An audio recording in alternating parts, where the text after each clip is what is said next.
Curtain creeper plant ഈ ഒരു plant എല്ലാവർക്കും കണ്ട് നല്ല പരിചയം ഉണ്ടാവല്ലേ.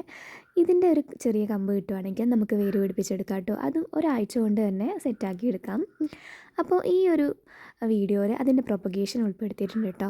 ഇത് നല്ല രസമായിട്ടുള്ളൊരു ചെടിയാണ്. ഇതുപോലെ കേർട്ടൻ ക്രീപ്പർ എന്ന് അതിൻ്റെ പേര് പോലെ തന്നെ നല്ല കേർട്ടൻ പോലെയാണ് കേട്ടോ ഇത് വളർന്നു വരുന്നത്. താഴേക്ക് തൂങ്ങി നിൽക്കുന്നത് പോലെ നമുക്ക് ബാൽക്കണി സൈഡിലായാലും പോട്ടിലായാലും ഒക്കെ വെച്ച് നമുക്കിത് സെറ്റ് ചെയ്യാം കേട്ടോ. ഇത് എനിക്ക് കുറച്ച് നാളായി എൻ്റെ മനസ്സിൽ കയറിയിട്ട് ഈ ഒരു ചെടി വേണമെന്ന്. അങ്ങനെ തോന്നിക്കഴിഞ്ഞാൽ പിന്നെ എനിക്കത് എന്തായാലും വേണമെന്നാണ് കേട്ടോ. അങ്ങനെ ഞാൻ നഴ്സറിയിൽ ഓൺലൈനിലൊക്കെ അന്വേഷിച്ചപ്പം ഇതിൻ്റെ ഒരു ചെറിയ കമ്പിന് തന്നെ 50 രൂപയായിട്ടാണ് വെക്കുന്നത്. അപ്പോൾ എനിക്ക് തോന്നി ഒറ്റൊരു ചെറിയ കഷ്ണമല്ലേ കിട്ടുള്ളൂ, എന്നാൽ പിന്നെ ഇത് പ്രൊപ്പഗേറ്റ് ചെയ്ത് അങ്ങ് എടുക്കാമെന്ന് വിചാരിച്ച്. അങ്ങനെയാണ് തലശ്ശേരി പോകുന്ന സമയത്ത് ഇതുപോലെ പടർന്നിട്ട് റോഡ് സൈഡിൽ തന്നെ കണ്ടു കിട്ടിയ കേട്ടോ. അപ്പം പിന്നെ ആരോട് ചോദിക്കേണ്ടെന്ന് ആവശ്യമില്ലല്ലോ. അപ്പോൾ അവിടെ ഇറങ്ങിയിട്ട് കുറച്ച് കമ്പങ്ങ് പൊട്ടിച്ചെടുത്തു.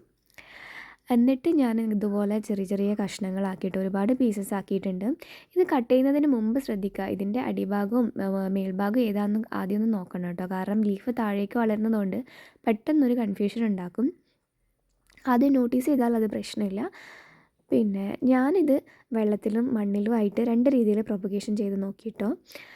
വെള്ളത്തിൽ ചെയ്യാൻ വേണ്ടി ഇതുപോലെ ചെറിയൊരു പോട്ട് എടുത്തിട്ടുണ്ടായിരുന്നു. എന്നിട്ട് ഇതിൽ താഴ്ത്തി വെച്ചിട്ട് നല്ല ബ്രൈറ്റ് ആയിട്ടുള്ള ഏരിയയിൽ ഞാൻ എപ്പോഴും വെക്കുന്ന പോലെ തന്നെ ഇൻഡോർ ആയിട്ടാണ് കേട്ടോ വെച്ചിട്ടുണ്ടായിരുന്നത്. അതുപോലെ തന്നെ ഒരു മണ്ണിലും 5-6 കമ്പ് ഞാൻ കൊടുത്തിട്ടുണ്ടായിരുന്നു. അതും ഷെയ്ഡ് തന്നെയാണ് വെച്ചിട്ടുണ്ടായിരുന്നത്. പക്ഷേ മണ്ണിലുള്ളത് നന്നായിട്ടൊന്നുമില്ല. അത് ഞാൻ നോക്കുമ്പം ഒരനക്കവും ഇല്ലാണ്ട് ഇതുപോലെ തന്നെയാണ് ഉണ്ടായിരുന്നത്. ചെറുതായിട്ട് ഫംഗൽ ഇൻഫെക്ഷനെല്ലാം വന്ന പോലെ തോന്നി. ഞാൻ പിന്നെ എന്ത് ചെയ്തെന്ന് വെച്ച് കഴിഞ്ഞാൽ ഇതിൽ നിന്ന് എടുത്തിട്ട് പ്ലാന്റ് നന്നായിട്ട് കഴുകി കട്ട് ചെയ്തിട്ട് പിന്നെയും വെള്ളത്തിൽ വെച്ച് കൊടുത്തു കേട്ടോ. ഇതിപ്പോൾ നിങ്ങൾ കാണാൻ ഞാൻ മുമ്പ് വെള്ളത്തിൽ വെച്ചിട്ടുള്ള അതേ പ്ലാന്റാണ് കേട്ടോ. ഇത് ഒരാഴ്ച കഴിഞ്ഞിട്ടുള്ള റിസൾട്ടാണ്. ഞാൻ തന്നെ ഞെട്ടിപ്പോയിട്ടുണ്ട്. അത്രയും പെട്ടെന്ന് ഇതിന് പുതിയ തളിരില വരും കേട്ടോ.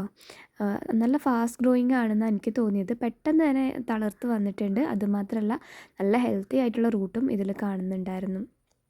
അതുകൊണ്ട് തന്നെയാണ് ഇത് കണ്ടിട്ടാണ് ഞാൻ ആ മണ്ണിൽ കുത്തിവെച്ച കമ്പെടുത്തിട്ട് പിന്നെ ക്ലീൻ ചെയ്തിട്ട് ഒരു പോട്ടിൽ ഞാനിതുപോലെ വെള്ളത്തിലും കൂടി സെറ്റാക്കി നോക്കിയത്. അപ്പോൾ എന്താവുമെന്ന് അറിയില്ല, അതിലും വേര് വന്നിട്ടുണ്ടെങ്കിൽ ഞാൻ കാണിച്ചു തരാം കേട്ടോ.